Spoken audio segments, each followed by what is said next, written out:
Good morning mga kagulay. For today's video ay tuturuan ko kayo kung paano gumawa ng fermented fruit juice or FFJ. So para saan nga ba ang FFJ?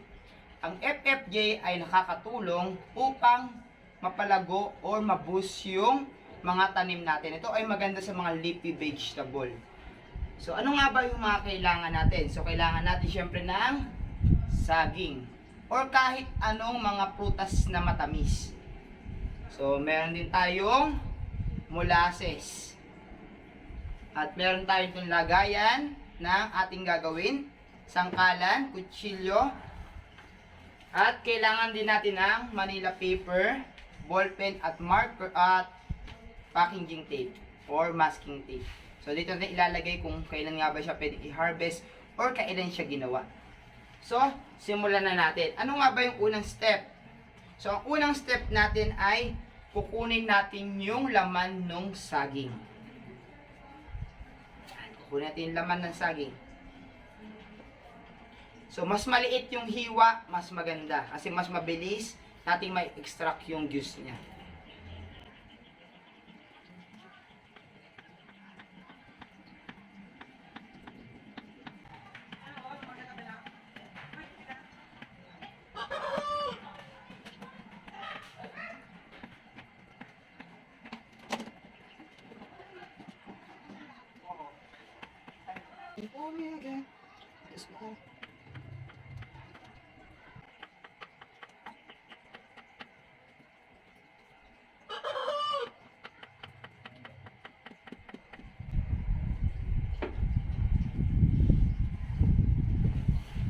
So, after natin siyang mahiwa, so set aside muna natin yung mga balat nito. So, huwag natin itatapon itong mga balat nito.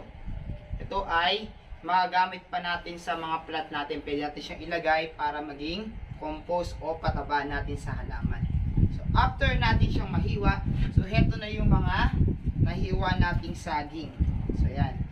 So, after natin siyang mahiwa, ilalagay na natin yung molasses. So, haluin muna natin yung molasses bago natin siya ilagay.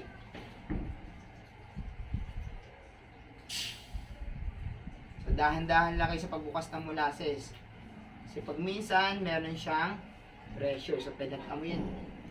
Molasses. So, ilalagay na natin yung molasses. So, yung ratio nito ay 1:1. So, ibig sabihin, kapag meron kayong isang kilong saging, so dapat maglagay din kayo ng 1 kilong molasses. Pag wala kayong molasses, pwede naman kayo gumamit ng pulang asukal.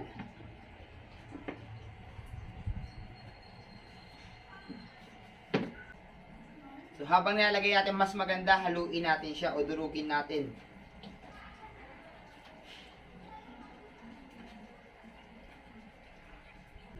Itong fermented fruit juice, basta maganda yung pagkakagawa natin, ay pwede natin siyang inumin.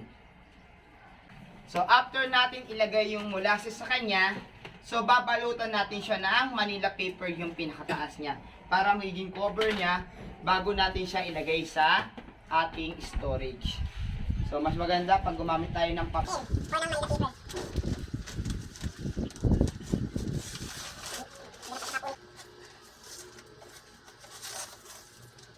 So, ayan. So, kapag nalagyan na natin siya ng cover, pwede na tayong gumawa ng sulat kung kailan natin siya ginawa at kung kailan natin siya i-harvest. So, ngayon, ang date ngayon ay August 16. So, lalagyan natin kung kailan natin siya ginawa. So, 08 16 2023. So, heto yung tanda natin kung kailan natin siya ginawa. So, kung meron tour sa lugar na malamig at madilim para mas mabilis siyang ma-ferment. So, dadalhin na natin siya sa ating... Dito na po matatapos ang ating video. Salamat po!